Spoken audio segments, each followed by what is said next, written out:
A forma e aquilo que os atletas comem no pré, no durante e no pós-treino é fundamental para a sua performance desportiva. Um alimento...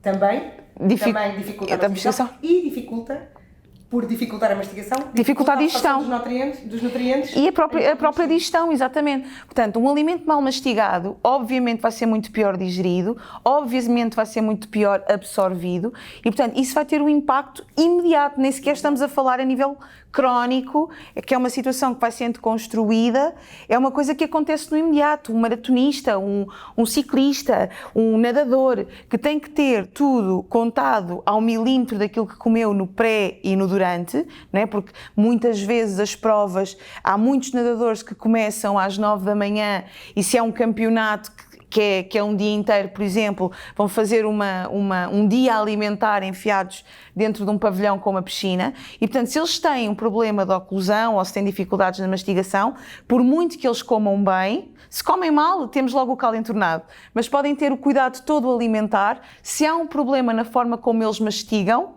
há logo um problema depois mais à frente na forma como eles vão absorver. Que é a diminuição da produção salivar durante a prática. Exatamente. E isto tudo é influenciado pela quantidade e pelo tipo de açúcares também que eles vão comer, não é? Porque isso depois também, e falas disso muito melhor que eu, a questão da amilase em termos, não é? Os hidratos de carbono transformam-se em açúcares na cavidade oral e, portanto, é preciso ter muito cuidado, porque os atletas têm que se alimentar com hidratos de carbono para poder ter um rendimento energético interessante antes da atividade desportiva, mas depois também tem a situação de que a permanência dos hidratos de carbono na cavidade oral provoca cárie, e a lesão por cárie é grande. E posso-vos dizer que 40% dos atletas, quando são questionados, sentem diferença, notam baixa de rendimento se não tiverem saúde oral. De duas maneiras, baixa de rendimento físico e também um bocadinho de baixa, por exemplo, se tiverem mau hálito ou se tiverem, também em relação aos outros colegas, também têm um bocadinho de autoestima, também fica um bocadinho baixa. E como todos sabemos, tudo faz parte de um todo. Não é? E isso faz todo o sentido, Joana, porque muitas vezes o próprio tipo de alimentação que eles fazem antes da prova e durante a prova baseia-se muito em hidratos de carbono, exatamente porque eles precisam de energia. Eles não podem ir a correr lavar os dentes. E muitas vezes, se não estão a ser seguidos de uma forma correta, acabam por comer açúcares muito mais refinados e que acabam por fermentar muito mais. Portanto, era o que tu estavas a dizer.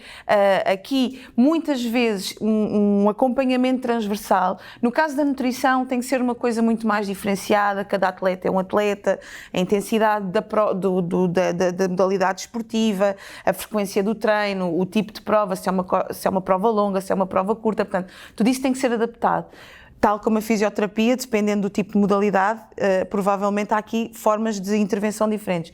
Mas no que diz respeito à medicina dentária, é um acompanhamento que pode ser muito transversal, não é? E que pode, em todos os atletas, fazer uma grande diferença. Sim, e mesmo quando há acompanhamento, por exemplo, eu durante muitos anos acompanhei atletas, quer do atletismo, quer da ginástica, quer do hóquei patins, quer do futebol, nomeadamente em modalidades multidisciplinares como o atletismo e a ginástica, onde tem atletas durante o dia a fazer várias provas a diferentes níveis e muitas das vezes as equipas multidisciplinares não estão presentes, não é? Não está lá um fisioterapeuta, um médico, um nutricionista, é? Muitas vezes o fisioterapeuta tem que, não é de fazer mas ter um conjunto de conhecimentos para poder orientar, por exemplo, a distribuição ao longo de um dia, exatamente como a Inês estava a dizer, de como deve ser, e quando não sabe, pergunta, é um expert na área, não é? Porque eu acredito que hoje em dia, mesmo na altíssima competição, às vezes não é possível levar toda a equipa, claro. Todos os especialistas, não é?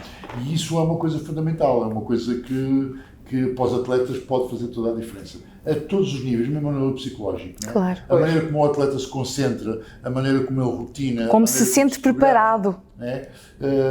Portanto, toda a programação, ainda por cima se o atleta percebe que ela tem sentido, não é?